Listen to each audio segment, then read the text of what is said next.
you show me how you'd open the bonnet and tell me how you check the engine has sufficient oil?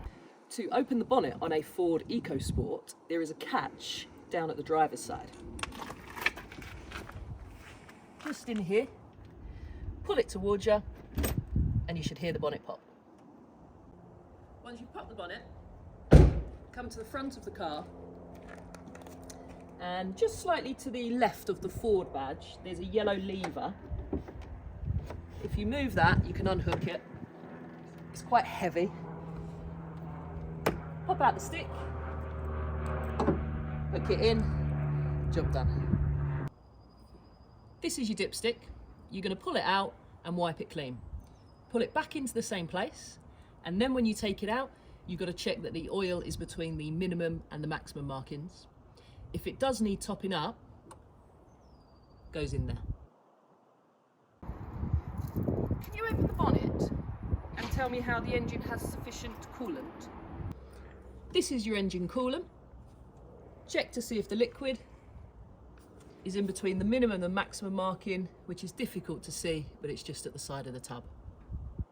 Can you open the bonnet and tell me how you check that you have a safe level of hydraulic brake fluid? This is your brake fluid.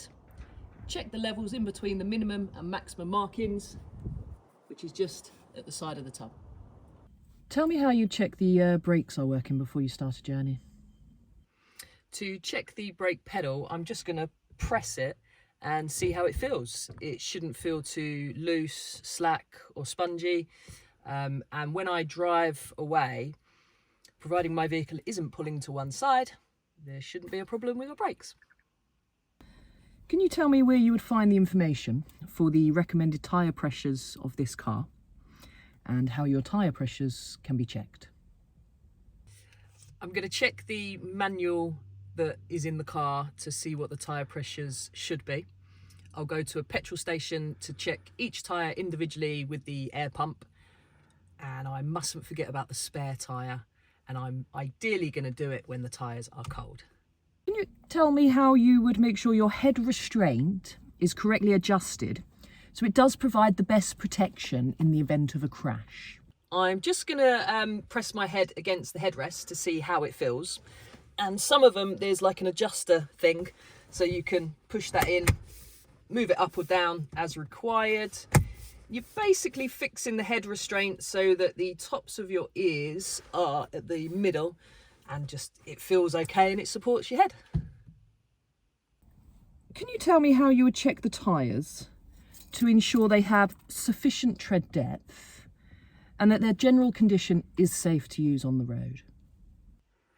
I would get out of the car to check to see what each tyre looks like, and I want to make sure that on the tyre there isn't any cuts, no bumps or bulges, no tears within like the rubber of the tyre, and I need to make sure that my tread depth is larger than 1.6 millimetres. Can you tell me how you would check that the headlights and taillights are working? You don't need to exit the vehicle. There's a dial just to the right of the steering wheel, and I'll turn the headlights on using that. Then I'll get out of the car and I'll check the lights at the front and then the tail lights at the back to make sure that they're working. Can you tell me how you would check that there was a problem with your anti-lock braking system? A warning light would pop up on the dashboard, and if it stays on, doesn't go out, we got a problem. Can you tell me how you would check the direction indicators are working? You don't need to exit the vehicle. Going to turn the indicators on. It's the easiest to do it with the hazard warning light button, because then it puts them on at the same time, and then I'll just walk around the car and check that each indicator bulb is working.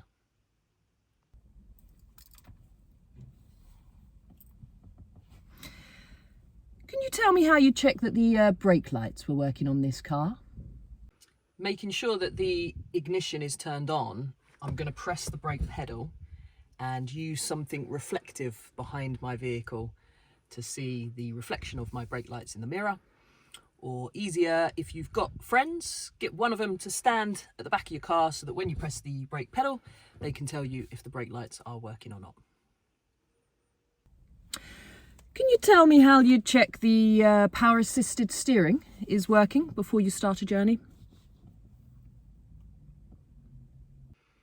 When the engine's off, the steering wheel is really stiff, but when you turn the engine on, you should feel that it becomes a lot lighter, and that's how you know that your power steering is working. Can you tell me how you'd switch on the rear fog light? And also explain to me when you might use it. You don't need to exit the vehicle. The headlights need to be switched on, which again is this dial just at the side, and then there is also a button just next to here. You can't see it from the passenger side there, but basically there's a rear fog light button down here. The important thing is that I only use my rear fog lights if visibility is less than 100 meters. Can you tell me how you'd switch your headlight from a dipped beam to a main beam? And how would you know this is on when you're here inside the car? I use the indicator stick and I just push the indicator stick away from me, and then the same thing again will turn it off. I'll know when it's on because the headlight icon here is normally green, but when I put it onto full beam it changes to blue. When it's safe to do so, show me how you would wash the front windscreen.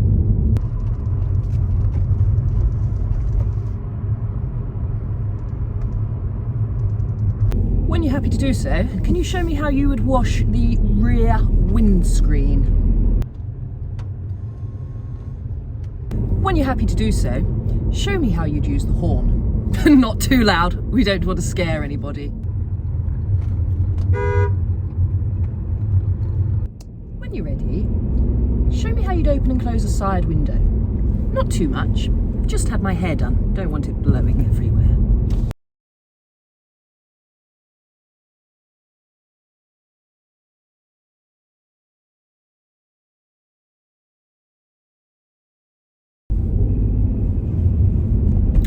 A bit misty. When you're happy to do so, show me how you would demist the front window.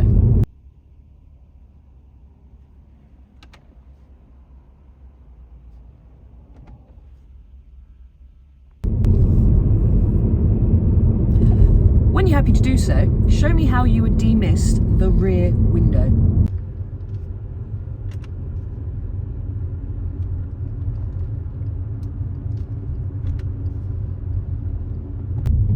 When you're happy to do so, show me how you turn on your headlights.